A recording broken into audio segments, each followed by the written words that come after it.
Hi, good morning, Edward. My name is Rosalie Graff. I'm your invigilator for the OET speaking session on the 8th of June 2021. How are you doing? Hi, good morning. I'm good. Thank you for asking. How about you?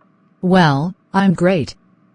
Can you tell me your full name for the record, please? My full name is Edward Jones. And what is your candidate number, please? My candidate number is 232891120. Thank you.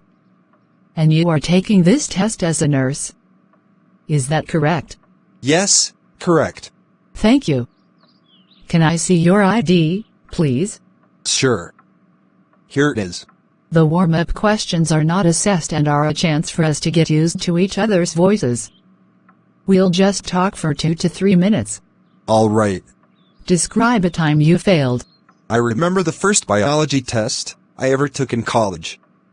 I bombed it. I had never been given an exam like it, and I was very underprepared. Ever since then, I've made sure to over-prepare for each exam I've taken. That first failure is one of the best things that happened to me in my college career. What are you passionate about? I'm passionate about giving the absolute best possible care to all of my patients. I take pride in my work, and I am passionate about making a difference in people's lives. Talk about a time when you were under significant pressure to perform a task. This question immediately brings my first clinical to mind. I was tasked with giving an IV to a patient. I had built up a ton of pressure on myself to succeed. After how hard I hit the books, I figured I should be able to give an IV with no trouble at all.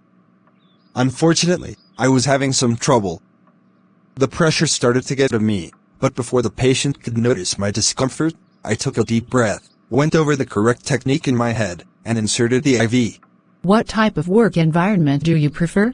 I do well in a range of work environments, but I think the environments I have enjoyed most in my career are smaller organizations, where I can focus on giving great care to each patient that comes in, without feeling rushed. What do you feel is the most difficult part of working as a nurse? When I took my first nursing job, it was a challenge to learn to communicate with so many different personality types, both on my team and with the wide range of patients I interacted with each day. However, I quickly learned how to communicate well with all sorts of people, and this has become one of my strengths now. I've become a better listener, I've become more patient and better at communicating.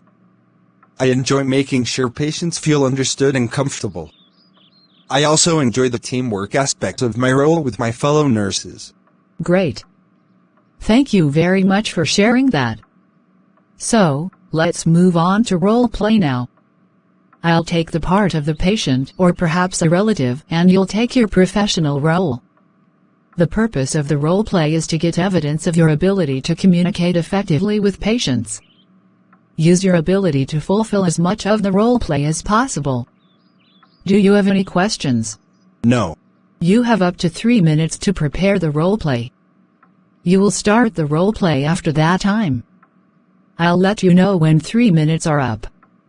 You can ask me if there's anything you are not sure about, and you can make notes on the role play card if you want to. Here's a pencil for making notes. Thank you. You can look at the card during the test, but you must return it to me at the end of the test. Please start preparing now. Thank you.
Your preparation time is over. You can now start your OET speaking role play. Don't worry if I stop you when the time is up. Good morning. My name is Edward Jones, one of the nurses working in this community health center. How may I help you today? Good morning, Edward. I am here to get some advice on my daughter's condition. I appreciate your willingness to seek medical attention. For better communication, how may I address you? You can call me Rosalie. All right, Rosalie. Please tell me in detail about your daughter's condition. Nurse, my 3-year-old daughter gets bad motion sickness. Now, we are planning for a family trip soon, which is a long car journey.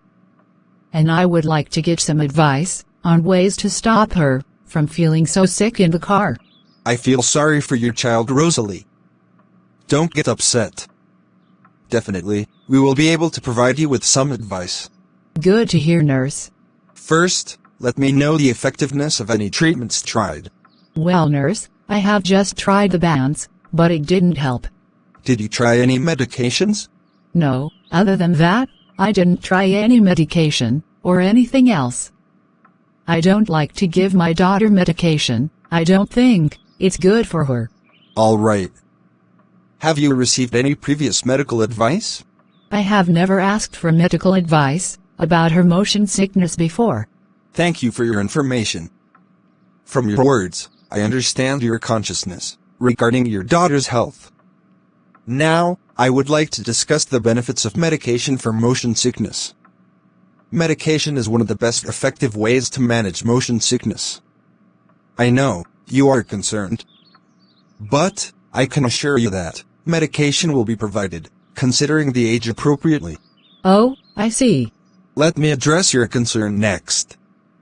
I can reassure you that there are no side effects of the medication. It is not even harmful to health. Moreover, it is non-drowsy. Rosalie just takes a minute to think about her situation after motion sickness. She is physically and mentally affected. Your family will also feel down as a result of it. Isn't it? Yes, you are right. Therefore, I recommend you to do consulting with the pharmacist so as to get the medication options. All right, nurse, I will do as you suggest. Thank you for accepting my suggestion. Moving further, may I know about your child's activities during car journeys? Sure, my daughter likes looking at books while in the car. Well, nurse, I wonder if this may make her motion sickness worse. Yes, Rosalie. I can confirm without any doubt that her reading habit while traveling contributes to motion sickness. The reason behind this is, while reading, she has to look down, which is not in alignment with the motion.